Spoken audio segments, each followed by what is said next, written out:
জেনে নিন মৃত্যুর সময় মানুষের অনুভূতি কেমন হয়। আল্লাহ তাআলা বলেন, পৃথিবীর সব প্রাণীকে মৃত্যুর স্বাদ গ্রহণ করতে হবে। জীবন যার আছে মৃত্যু তার সুনিশ্চিত। আর দুনিয়াতে সবচেয়ে কষ্টদায়ক হচ্ছে মানুষের মৃত্যু। কারো আপনজনের মৃত্যুতে স্বজনের বিয়োগ ব্যথায় নয়, বরং মৃত্যুবরণকারী ব্যক্তিও প্রচণ্ড শারীরিক কষ্টের সম্মুখীন হন। রাসূলুল্লাহ সাল্লাল্লাহু আলাইহি ওয়াসাল্লাম মানুষের মৃত্যুকালীন সময়ের এই কষ্টের বিবরণ তার উম্মতকে জানিয়ে দিয়েছেন। আবার মৃত্যুর এই ভয়াবহতা থেকে মুক্তি লাভের সুস্পষ্ট আমলও শিখিয়ে গেছেন। তামবিহুল গাফিলিনে মৃত্যুকালীনের কষ্টের উপর একটি হাদিস উল্লেখ করা হয়েছে।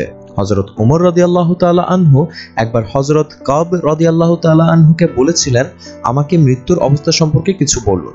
তখন হযরত কাব রাদিয়াল্লাহু তাআলা আনহু বলেন, মৃত্যু হলো কাঁটাতার গাছের মতো।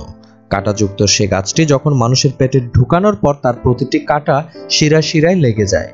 তখন একজন শক্তিশালী মানুষ যদি গাছটি ধরে জোরে জোরে টেনে বের করার চেষ্টা করে, ওই মুহূর্তে শিরায় শিরায় বিদ্ধ হওয়া কাটার আঘাতের কষ্ট মানুষটি হাড়ে হাড়ে উপলব্ধি করে।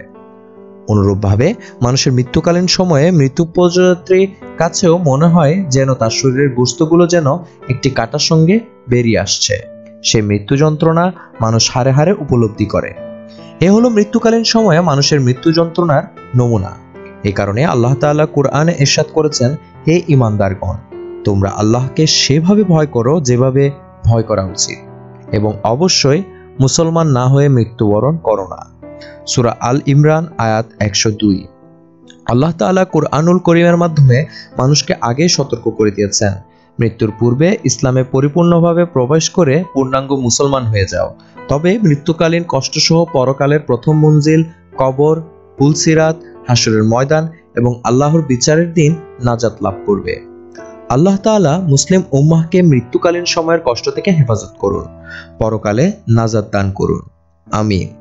মৃত্যুর সময় রাসূল সাল্লাল্লাহু আলাইহি সাল্লাম যে কথাটি বারবার বলেছিলেন, হযরত মুহাম্মদ সাল্লাল্লাহু আলাইহি সাল্লাম জীবনের শেষ মুহূর্ত চলছে, ঠিক সে সময় একজন লোক এসে সালাম জানিয়ে বললেন, আমি কি ভিতরে আসতে পারি?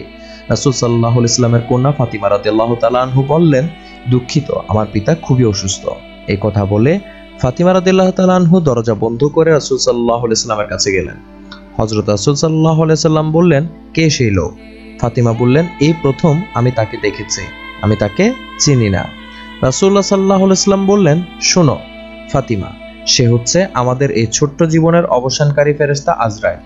এটা শুনে হযরত ফাতিমার অবস্থা তখন ক্রন্দনরত বোবার মতো হয়ে গিয়েছে। রাসূলুল্লাহ সাল্লাল্লাহু আলাইহি সাল্লাম বললেন, হে জিবরাইল, আমার উম্মতের কি হবে? আমার উম্মতের নাজাত কি হবে? জিবরাইল আলাইহিস সালাম বললেন, হে রাসূল, আপনি চিন্তা করবেন না, আল্লাহ ওয়াদা করেছেন আপনার উম্মতের নাজাতের জন্য। মৃত্যুর ফেরেশতা ধীরে ধীরে রাসূলের কাছে এলেন জান কবজ করার জন্য। মালাকুল মউত আজরাইল আরো কাছে এসে ধীরে ধীরে রাসূলের জান কবজ করতে থাকলেন। পাশে দাঁড়িয়ে থাকা জিবরাইলকে রাসূল বললেন গঙ্গানির সাথে, ওহ জিবরাইল, এটা কেমন বেদনাদায়ক জান কবজ করা। ফাতিমা রাদিয়াল্লাহু তাআলা আনহু তার চোখ বন্ধ করে ফেললেন। আলী রাদিয়াল্লাহু তাআলা আনহু তার দিকে উপর হয়ে বসলেন। জিবরাইল তার মুখটা উল্টা করে ফিরিয়ে নিলেন। রাসূলুল্লাহ সাল্লাল্লাহু আলাইহি সাল্লাম বললেন, হে জিবরাইল, তুমি মুখটা উল্টা দিকে ঘোরালে কেন? আমার প্রতি তুমি বিরক্ত? জিবরাইল বললেন, হে রাসূলুল্লাহ সাল্লাল্লাহু আলাইহি সাল্লাম, সাকরাতুল মউতের অবস্থায় আমি আপনাকে কিভাবে দেখে সহ্য করতে পারি? ভয়াবহ ব্যথায় রাসূল ছোট্ট একটি গুঙ্গানি দিলেন। রাসূলুল্লাহ সাল্লাল্লাহু আলাইহি সাল্লাম বললেন, হে আল্লাহ, সাকরাতুল মউতটা যতই ভয়াবহ হোক সমস্যা নেই, আমাকে সকল ব্যথা দাও, আমি বরণ করব, কিন্তু আমার উম্মতকে ব্যথা দিও না। রাসূলের শরীরটা ধীরে ধীরে ঠান্ডা হয়ে আসতে লাগলো। তার পা, বুক কিছুই নড়ছে না এখন আর। রাসূলের চোখের পানির সাথে তার ঠোঁটটা কম্পিত ছিল, তিনি কিছু বলবেন মনে হয়। হযরত আলী রাদিয়াল্লাহু তাআলা আনহু তার কানটা রাসূলের মুখের কাছে নিয়ে গেল।